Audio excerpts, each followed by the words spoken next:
Now behind me is a Volvo XC60. It might just look like a normal Volvo XC60, but it's not, because it comes from Japan. But let's break down the stigma, because there is definitely a stigma behind buying Japan imports, which shouldn't really be there. So first of all, the cars in Japan are graded at auction. So a 4 or a 4.5 is going to be the best for a used car. Brand new cars, the only cars that are ever really going to get a 5. They are then bought by a trader who should go through BIMTA. Now BIMTA have their guys out in Japan and they do mileage verification checks. Similar to what you can do via Car Vertical or something like that in the UK. They go through the Japan databases and just check that there's no tampering with the mileages and that the car's history is all legit. If you're buying from a reputable dealer, they should use this, but just check that the garage is BIMTA approved. If everything is legit, the trader will buy the car, it will get shipped to the UK, and then the conversions can start. So things like the speedo will be in kilometers per hour, it needs converting to miles per hour. Navigation systems, they'll be in Japanese and you're converting to English. All that sort of stuff that just makes you be able to live legally with the car. Cars under 10 years old, like this Volvo XC60, it's from 2017.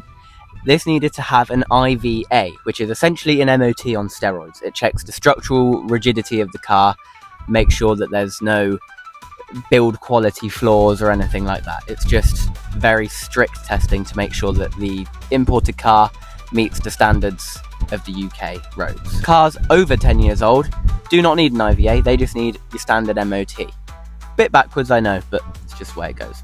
Once all of the correct and legal components are shown and added, the car can then be registered. Now this is normally a 3 to 4 week process that, if the company is using BIMTA, should run very smoothly. They will liaise with the DVLA and eventually the car will be given a reg plate and it can be driven legally on the UK roads. That is essentially an overview of the process. Let's look at some of the pros and cons. Now let's address the cons first, because there's not really very many of them. Now let's first of all address history. Yes, BIMTA can do their checks, but the history is never going to be as good as you get on a UK car. This is the sort of thing that you can expect. This doesn't even come on all Japanese cars, but the ones that do have a history, it's going to look like this. You probably can't read it. You can whip out Google Translate if you want, but you just got to trust it's there. The next con is going to be insurance. Now, this is kind of a misconception.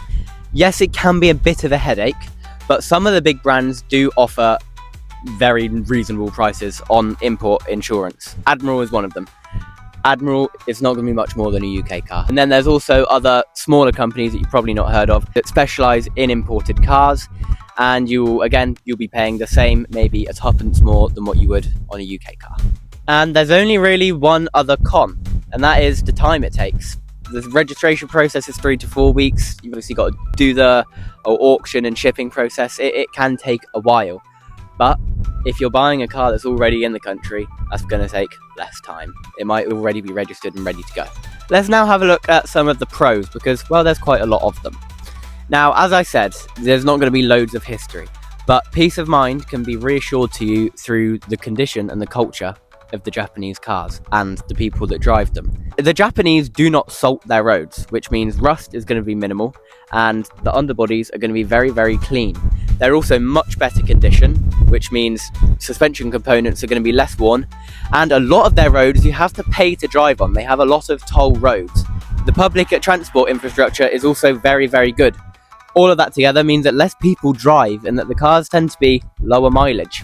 So it's a win-win. Now, another thing is that the spec is often very, very good. Better than on UK cars. This Volvo, for example, has things that you don't even get on UK cars. This one, you've got things like blind spot assist, you've got lane assist, you've got adaptive cruise control, you've got side view cameras, rear view cameras, the whole lot. The spec on the Japanese cars is so much better, and because of the stigma around them, they tend to go for the same price or maybe a little bit less than a lower spec version of a UK car. Another thing that's specific to Volvo is that this is the exact same car that you would get built for you for a UK car. In Sweden, they build the Japan cars and the UK cars. They just get shipped to different places. This means that a misconception on Volvos is that you would need to get undersealing put onto the car when it comes into the country. This is because a lot of Japanese cars do not have any undersealing due to just how clean the roads are. It's not needed. But on a Volvo, because it's built in Sweden, not in Japan, they already have the undersealing. So even more peace of mind is assured there. And it's another thing that doesn't need to get done. Now, hopefully that's reassured you that a Japan import can be just as good as a UK car. Often better, especially when it comes to Volvos. Now, if you do want a Japan import Volvo, check out Horton Cars. They've been importing Volvos from Japan for about 10 years now, so they know exactly what they're doing. They are all BIMTA approved and grade 4 or 4.5 cars. So peace of mind everywhere. Horton Cars will also ensure that any maintenance work that needs to be done, like cam belts, are done on these Japanese imports, and you get the same warranty that you get on a UK car. I hope that helped. Thanks for watching. Goodbye.